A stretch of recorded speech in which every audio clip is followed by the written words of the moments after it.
Science is great, and the material world is wonderful, and what we can know of it and control it is great. But is that all there is to reality? I mean, even something as mysterious as a friendship or falling in love, can that be reduced to, glands or to chemicals or something? Even things that we experience in ordinary life don't seem understandable simply in a scientific way. There are elusive realities. Looking around this place, this beautiful place, what inspired these people to do it? Oh, it's chemical reactions of the brain. Doesn't that just seem inadequate as an explanation? I find that fascinating. You don't for a second denigrate the visible world or deny what science knows about it. But there are more things in heaven and earth than are dreamed of in your philosophy or your chemistry or your physics or your science. So I wouldn't pose an either or, like there's science and there's magic, or there's science and superstition. There's science and then there's, this super science. Thomas Aquinas called theology the sacra scientia. It's the holy science. It's a way of knowing. I think we have to recover that.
I would submit that the doctrines concerning the so-called last things, hell, purgatory, and heaven, are simultaneously the most fascinating and the most objectionable of all of the Catholic Church's beliefs. When people want to critique or dismiss Catholic doctrine, they will often point to the supposed incompatibility of affirming the existence of an all-good God and an eternal hell, a place of unending torture. And at least from the time of Marx and Freud, many would point to the doctrine concerning heaven as an indication of, at best, the Church's naivete, and at worst, its duplicity. Is the belief in a place of perfect happiness after we die not a classic case of wishful thinking, childish fantasizing? And hasn't it been used as opium for the masses, simply a way to mollify people enduring the agonies of life? And even many Christians who gladly accept the doctrines of heaven and hell find the teaching on purgatory bizarre and arbitrary, lacking in any biblical foundation.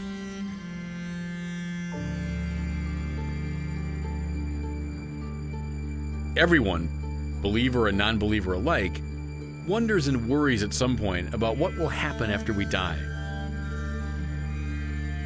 Hamlet spoke of that bourne from which no man returns, and the entire to be or not to be speech reflects an uneasy, bewildered fascination with what awaits us once we've shuffled off this mortal coil. Everyone loves a ghost story, in part because of its cathartic quality, but also because it seems to provide some hint of another world. More to it, the doctrines of heaven, hell, and purgatory beguile us precisely because of our sense of justice. Far too many good people die without receiving in this life a sufficient reward for their goodness. And many wicked people die without being compelled in this life to pay for their wickedness. If God is just, it seems there has to be some state of being, some place, in which these injustices are set right. And so we turn to the last things. What does the Catholic Church teach in regard to heaven, hell, and purgatory? What does it hold concerning a dimension that we cannot directly see, but that nevertheless intrigues all of us who live on the near side of the sleep of death?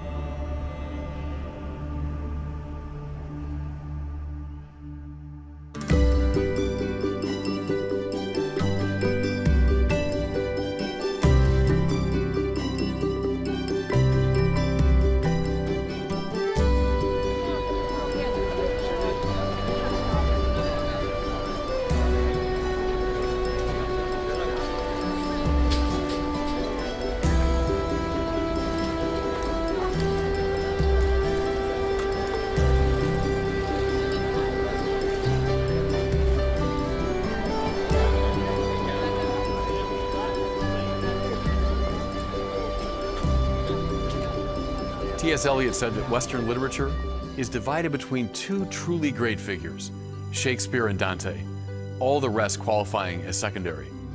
If Eliot's right, how wonderful that the principal work of one of the two greatest writers in the West has to do with our subject, with heaven, hell, and purgatory.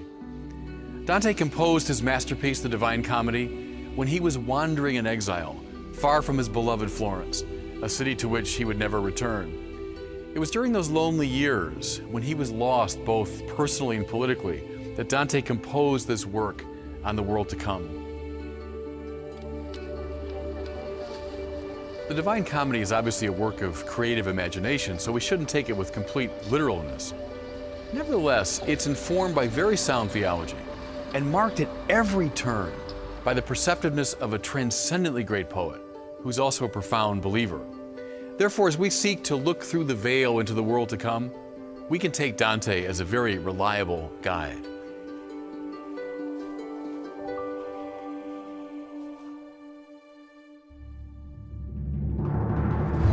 Dante's first stop, and ours, will be hell. Dante is led through hell by the Roman poet Virgil. They move downward through the topography of hell, winding their way on an ever narrower path, until they come to the very bottom, where they see Satan himself. The devil, first of all, is not standing amidst fire, but rather stuck in ice, frozen in place. St. Augustine defines sin as being incurvatus in se, caved in on oneself. We are meant to break out of the narrow confines of the self and to mix with the world. We are by nature hungry for the fullness of being. To sin is voluntarily to turn away from this and to reign as the sovereign of one's own little kingdom. In Dante's imagination, Satan has great wings like a bat. We are meant to fly. Chesterton asked, "How come the angels can fly?"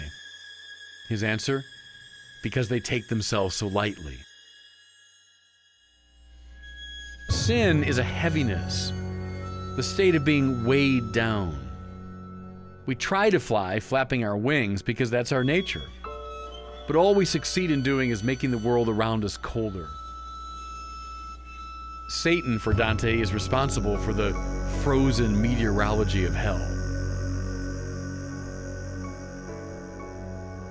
Satan has three faces, mimicking the three persons of the Trinity, because he dared to grasp at godliness. All of us sinners, deep down, think that we're God, because we're convinced that the universe revolves around us. Dante tells us that from all six of his eyes, Satan weeps. Sin, self-absorption, being stuck in the narrow confines of the ego, is above all sad. There's nothing glamorous about evil. It is depressing, soul-shrinking, and finally powerless. When Virgil and Dante approach Satan, he does nothing to stop them. Like someone caught in a deep depression. He doesn't even notice them. This is the total self-absorption of hell. Hell, like heaven, can be anticipated even now. Whenever we choose the iciness of self-absorption, we are tasting hell. Why is Satan where he is? The short answer, because he wants to be there. The doctrine of hell really is a corollary of two more fundamental convictions, namely that God is love and that we are free. As I've said before, love is not simply an attribute of God, not simply something God does from time to time. Rather, love is what God is. God's love, therefore, is like the sun that shines on the good and bad alike. What makes all the difference is how that love is received. If we freely receive it positively, we bask in its light and its warmth. But if it's resisted, it becomes like a torture to us. C.S. Lewis said, "It's precisely the love of God that lights up the fires of hell." What could that possibly mean? Well, think of someone who's been stuck in a deep mine for several days, and now they're suddenly brought out into the bright glare of the sunlight. Well, it'd be like agony to them. Or think of someone in a terrible frame of mind. Who is most annoying to them? Precisely someone who's relentlessly cheerful. God's love is eternal. God's love is absolute. What makes the difference is how we freely respond to it.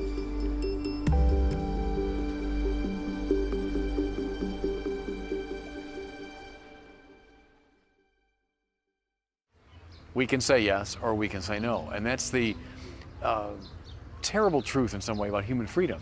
God gave us the ability to say yes to Him or to say no. So finally it's up to us. See, people put the onus on God. You shouldn't put it on God. The onus is on us.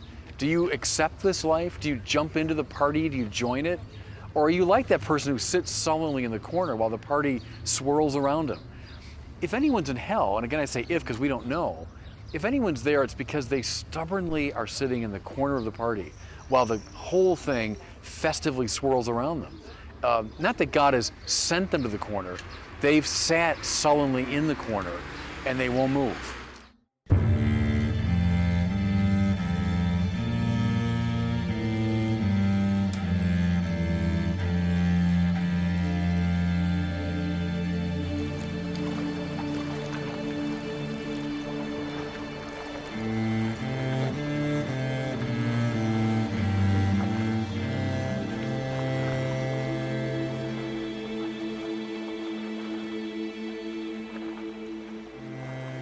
If the doctrine concerning hell is the most disturbing and puzzling of all the teachings in the Catholic system, probably the teaching about purgatory is a close second. For many Christians, even many Catholics, purgatory seems to be just a holdover from the Middle Ages, a superstitious and unnecessary teaching with no real biblical support. And given the way that purgatory was used, at least indirectly in the Middle Ages, as a form of fundraising, think of the buying and selling of indulgences, Martin Luther and the other Protestant reformers were sharp critics of the doctrine of purgatory. But what does the Catholic Church teach in this regard?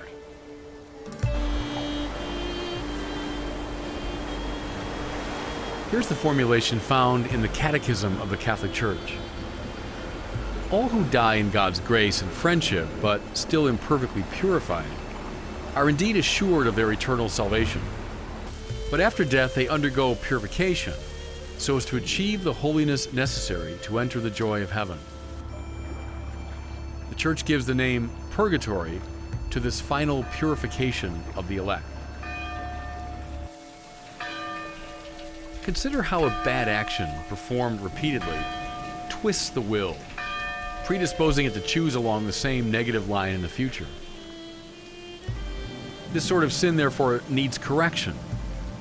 The wounds that it leaves need healing, and the negative tendency it inculcates needs redirecting.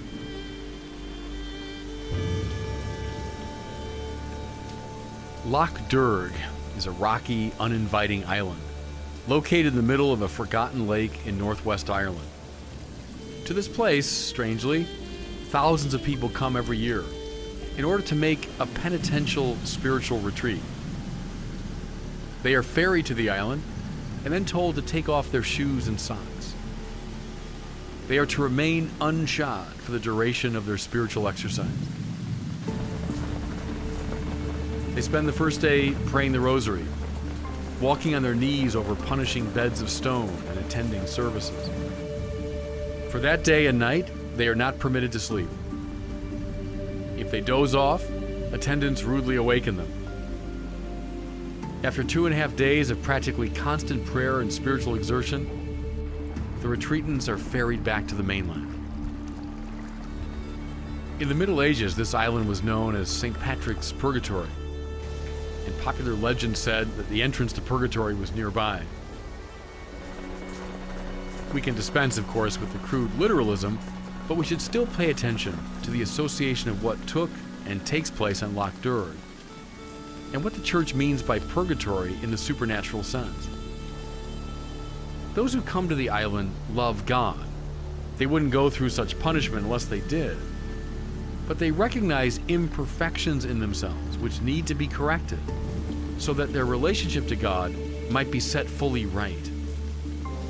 And therefore they willingly go through a crucible. Just as denizens of hell, if there are any, are there freely. So those who pass through purgatory do so because they want to. Once more, this has nothing to do with a supposed cruelty or capriciousness on God's part. It has to do with the sinner's perceived need to deal with the effects of his sin.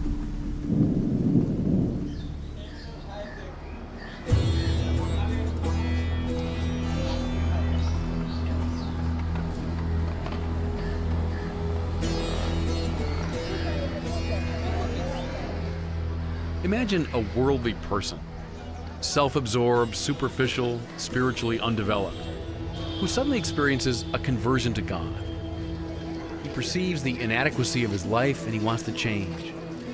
And so, impulsively, he leaves his job and travels to Calcutta to help in the work of the missionaries of charity. As he shares the lives of the sisters and joins in their daily task of caring for the most wretched, he is, objectively speaking, in heaven, for he's fully surrendered to a life of love and self-denial. But his years of hedonism, materialism, and self-absorption have so poorly disposed him to such a life that he experiences it as hellish suffering.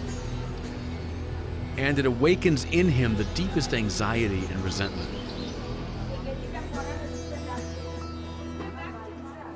Now, if he remains open to the life, if he continues despite his resistance to give himself to it, he will find in time his resistances weakening and his faults purged away.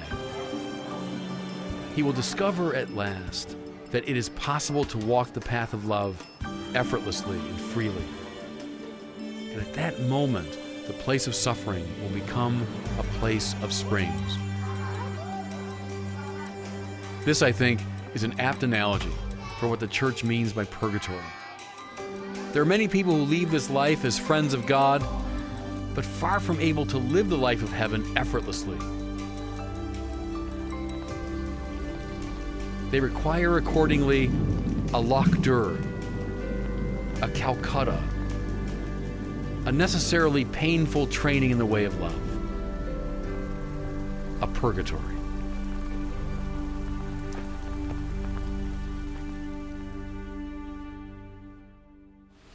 Isn't this a little much? Well, in a certain way, yes. I mean, it's kind of an extreme example of the penitential exercise. But, look at the areas of life. If we're trying to get better at a sport, things that we're going to go through, think of the Chicago Bears getting ready for their season, doing 2-a-day workouts in the August sun, pushing themselves to the limit. Think of someone training for a marathon, how they'll run and run and run. Think of someone training to play the piano, to learn the guitar until your fingers are bleeding. We do all kinds of things to the extreme if we want something. We want some excellence. We want some perfection. Well, look, compare playing a guitar, playing football for the Chicago Bears, running a marathon to eternal life. The people here are recognizing the importance of the spiritual as the prime value. What are they doing? They're going to a kind of extreme to discipline themselves and to mortify themselves, to attain to this perfection, this spiritual perfection. So I think if people are willing to do it for football, shouldn't they do it for their eternal life?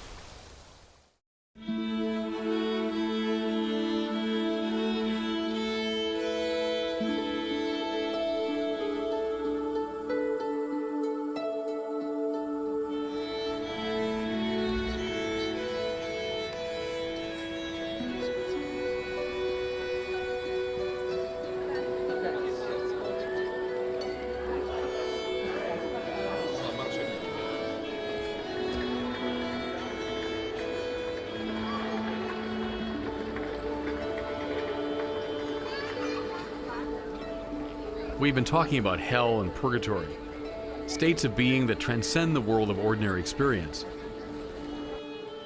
But is this kind of speech even coherent? Why should we imagine that there is anything beyond what we can see, touch, and measure?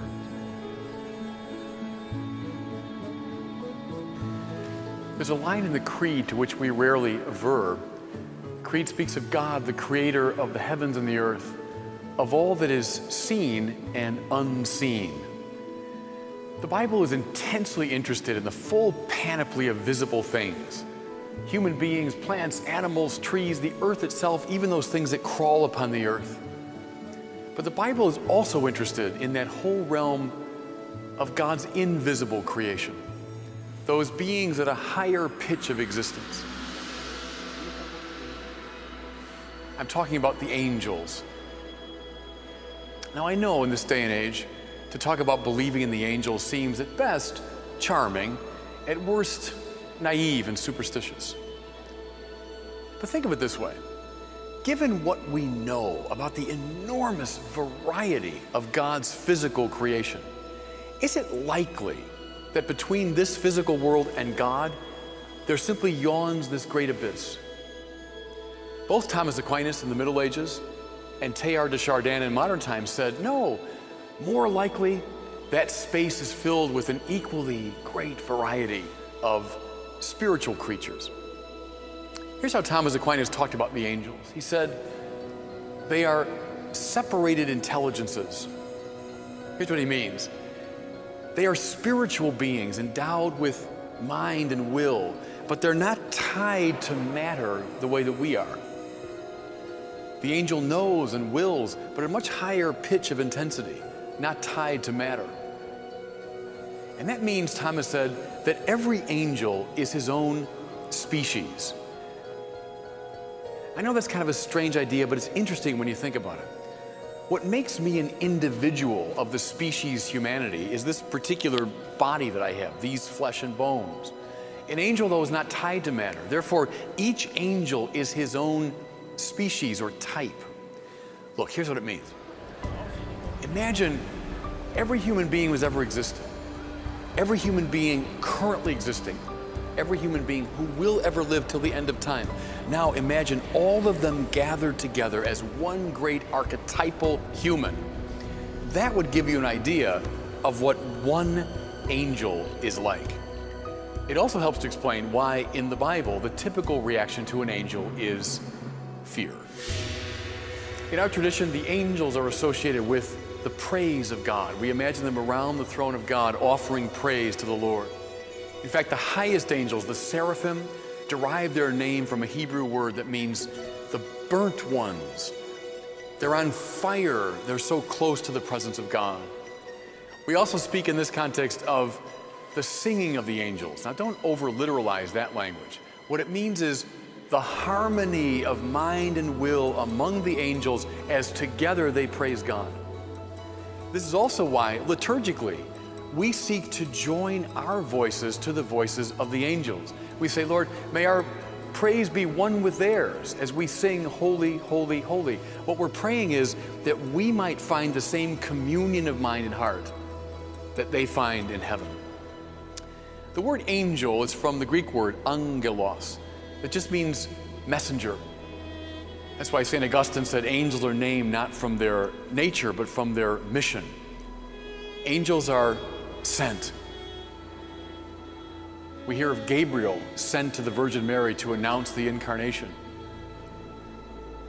I've already spoken about that stratios, that whole army of angels that announced the good news of Christmas. Angels, though they are purely spiritual beings, can interface with our world. How do we understand that? Think of this. A 3-year-old child couldn't possibly move into an adult conversation. But an adult could condescend, could stoop low and enter into the thought world, into the imagination of a child. In a similar way, these beings at a higher pitch of existence could condescend to enter into our world, to interface with us. If you're still thinking, I don't know, it just seems sort of naive to believe in angels, think of that line from Shakespeare's Hamlet. Hamlet turns to his friend and he says, Horatio, there are more things in heaven and on earth than are dreamed of in your philosophies. Maybe it's our rationalism and our materialism that's too cramped, that prevents us from appreciating this invisible world of God's creation.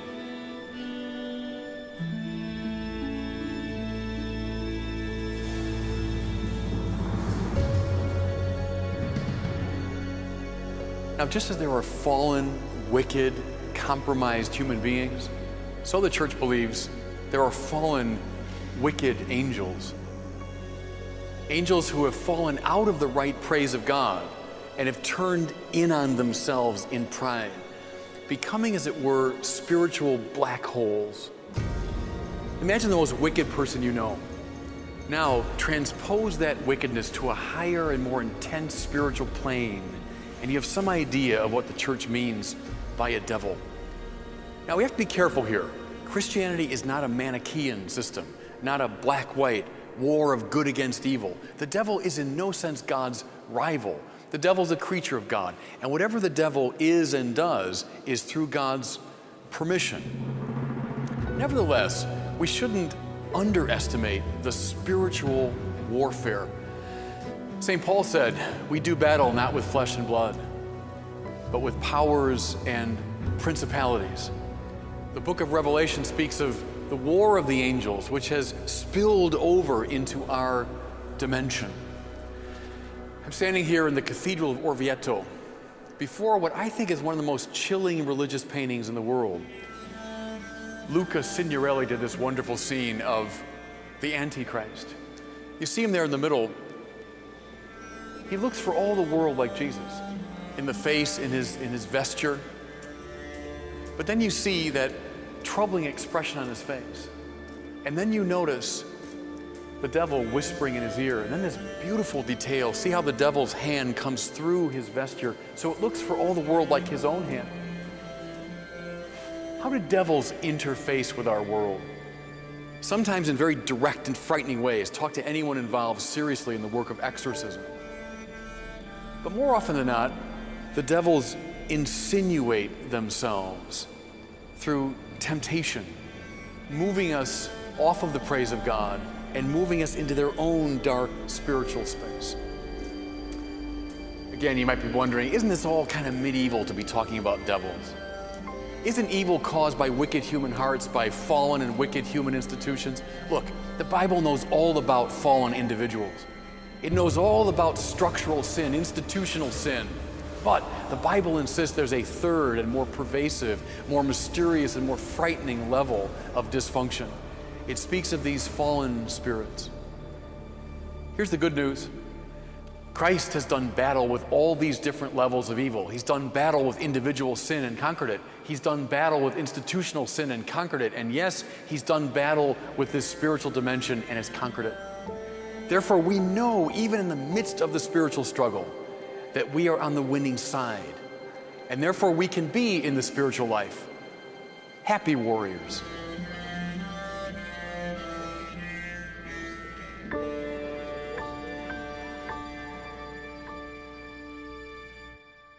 I remember years ago when I lived in Paris, going through the Picasso Museum.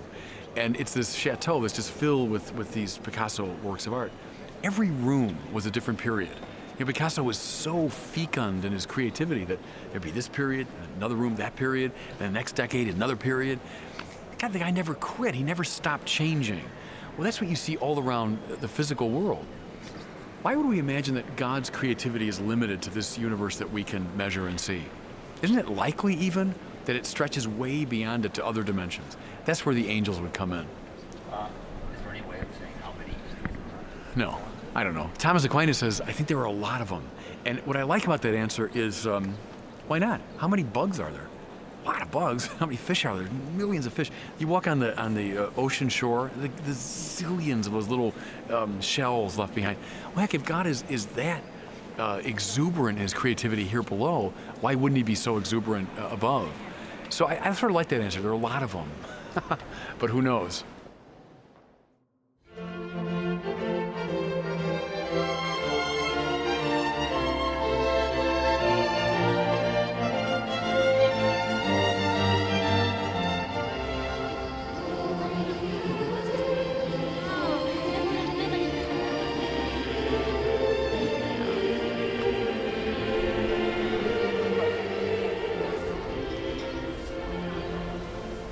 In coming to the topic of heaven, we've come to the end of this series because we've come to the very goal of the Catholic faith.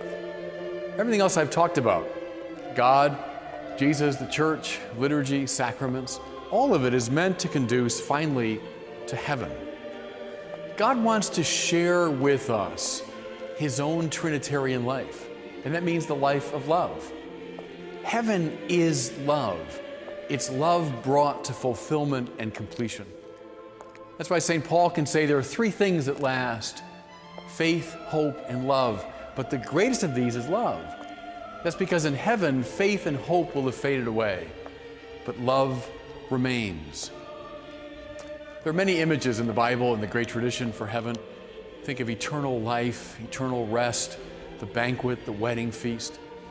All these say something true and right about heaven, but all fall short of that reality which eye has not seen and ear has not heard. There are three images in particular I want to focus on: the beatific vision, the city, and the new heavens and the new earth.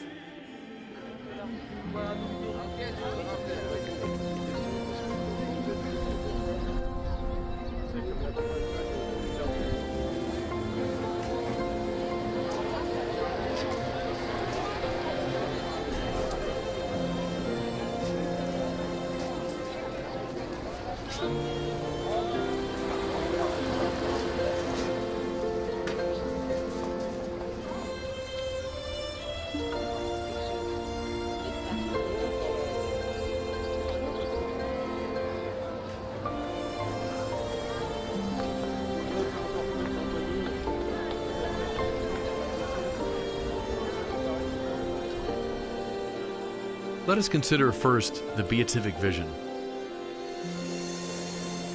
one of the most beautiful symbols of which can be found in the great Cathedral of Notre Dame. St. Thomas Aquinas, who would have known this building when he was professor of theology in Paris, said that the human spirit is structured in such a way that it pushes beyond itself toward the good, the true, and the beautiful. The mind seeks the truth, and it finds it to some degree in this world, but it's never enough because the mind seeks absolute truth. The will seeks the good, and it finds it to some degree within this world, but it's never enough finally to satisfy the will. The soul seeks the beautiful, and to a limited degree, it finds it, it achieves it in this world, but it's ordered toward the beautiful itself. There's a kind of holy longing in us. There's an aching, a restlessness that pushes us beyond anything in this world toward a transcendent truth, a transcendent goodness, a transcendent beauty.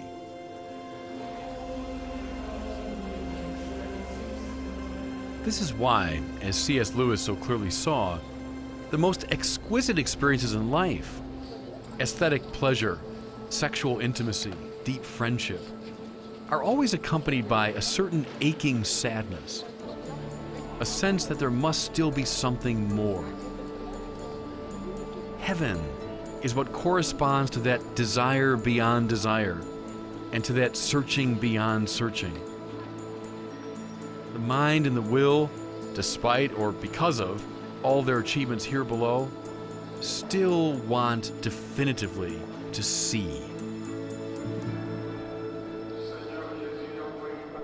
I first laid eyes on the North Rose window at Notre Dame Cathedral in Paris on June the 12th, 1989. When I saw the rose window, I stood mesmerized for 20 minutes by its sheer beauty. Then, every single day that I was in Paris until I returned home for Christmas, I went to that spot and stared. The great wheel of the North Rose window, with its myriad parts and harmonious interconnection, and with the sunlight shining through it, certainly qualifies as a beautiful thing. But its beauty is in service of a higher good, for it's meant to be a foretaste of the beauty of the beatific vision. One of the clues of this transcendent purpose is in the window's numeric symbolism. Around the central figures of Christ and his mother are 8 small circles. Then, on the next major row, we find 16 circular images, médaillons in French. And on the next, twice 16, 32 images. And then finally, another row of 32. If we add 32, 32, 16, and 8, we arrive at 88.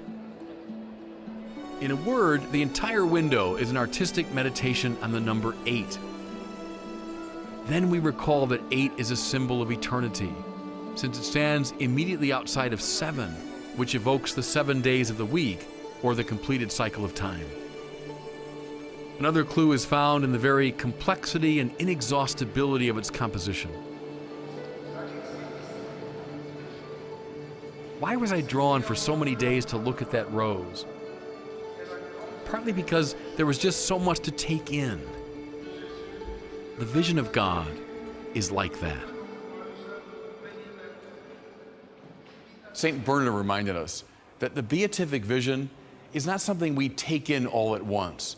Rather, the more we see, the more we want to see. The more we know of God, the more we want to know. The more we explore, the hungrier we are to explore even more. Thomas Aquinas said that the saints in heaven realize to their delight just how incomprehensible God is.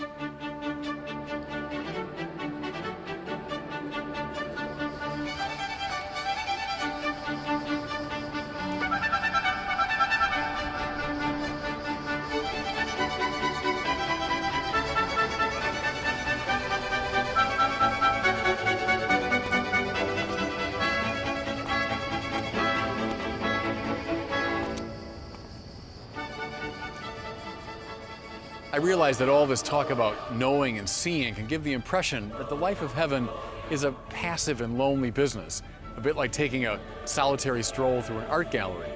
We wonder, wouldn't even the most compelling and beautiful vision in time become tiresome? That's why we have to supplement this idea of the beatific vision with that of the city, of the heavenly Jerusalem.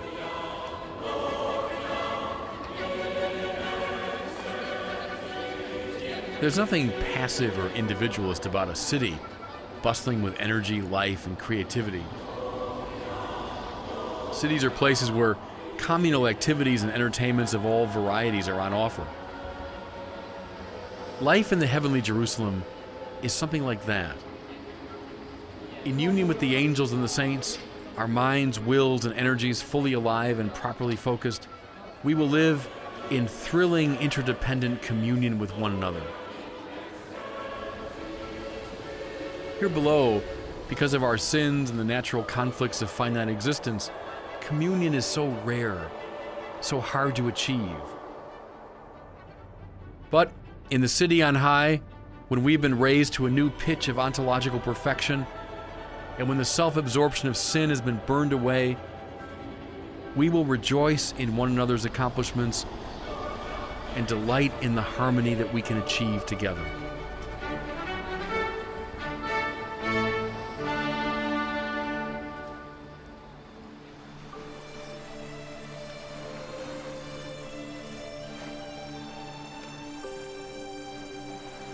A final image I'd like to consider is that of the new heavens and the new earth.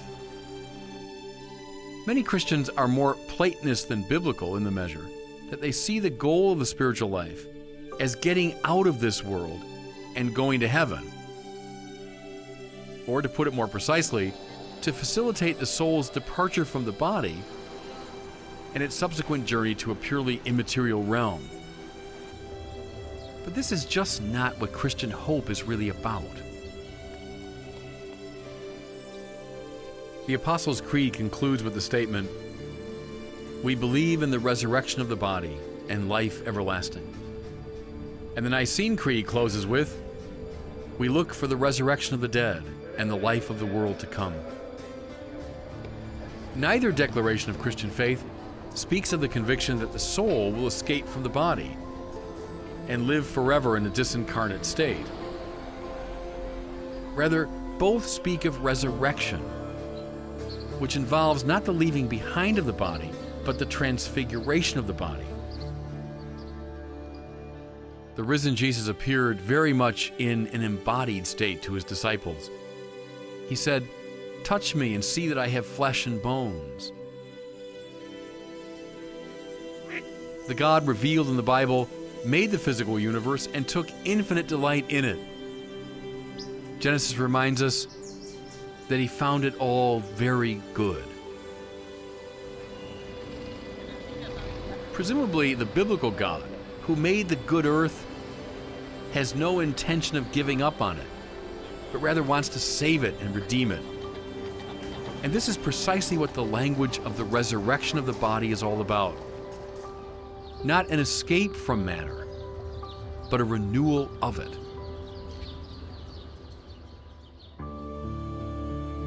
What will the resurrected body be like? Drawing inspiration from the gospel descriptions of the risen Christ, Thomas Aquinas speaks of its subtlety, by which he means its time and space transcending capacity,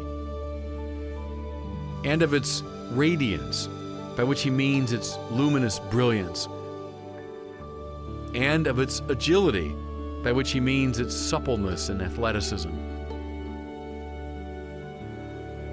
He imagines the glorified body as a body fully itself, but exercising its power at a qualitatively higher degree of perfection.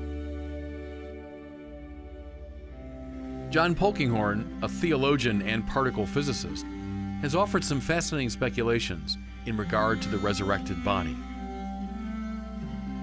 He speculates that at death, that form is remembered by God, preserved in the divine mind, and then reconstituted with a new and immortalized materiality.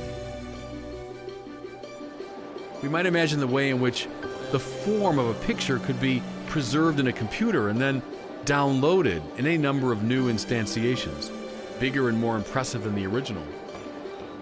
Because it would be informed by the same pattern, this new body would be in continuity with the old one, but yet be something altogether new, something more splendid and complete.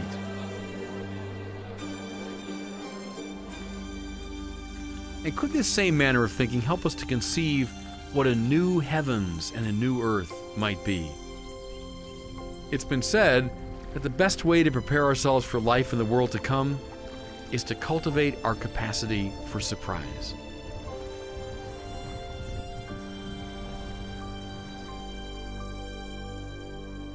We're doing the best we can. I mean, we try to find imagery for heaven. Eye is not seen, ear is not heard what God has prepared for those who love him, the Bible says. So it's like a different dimensional system. I mean, how do you begin to explain what's at a higher pitch when you're in this system? Think of like a square or a triangle. They're in two dimensions, but now you lift them up into a third dimension and you make the square into a cube and the triangle becomes a pyramid. Well, see, in the two-dimensional world, you can't even imagine. What do you mean? What are you talking about, a cube or what do you mean a pyramid? You can't imagine it within this framework. But see, in that example, what's cool about it is you retain the squareness of the square, you retain the triangularity of the triangle, but you've now raised them up to a higher pitch. That's what Paul called the resurrected body is like. So we have these lowly bodies here below. We don't so much get rid of them as they're now brought up to a higher pitch of expressiveness and of life. That's heaven.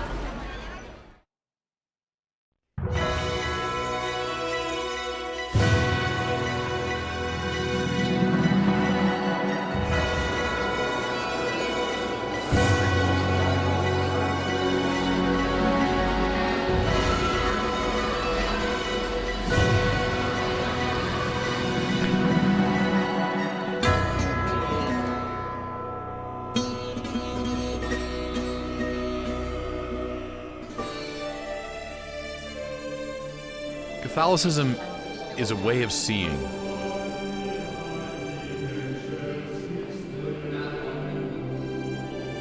Catholicism is a manner of life.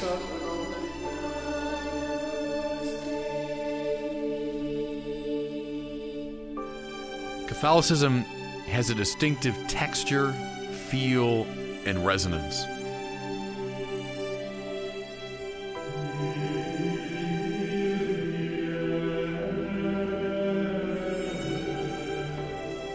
It all begins with, revolves around, and leads to Jesus Christ, the Word made flesh.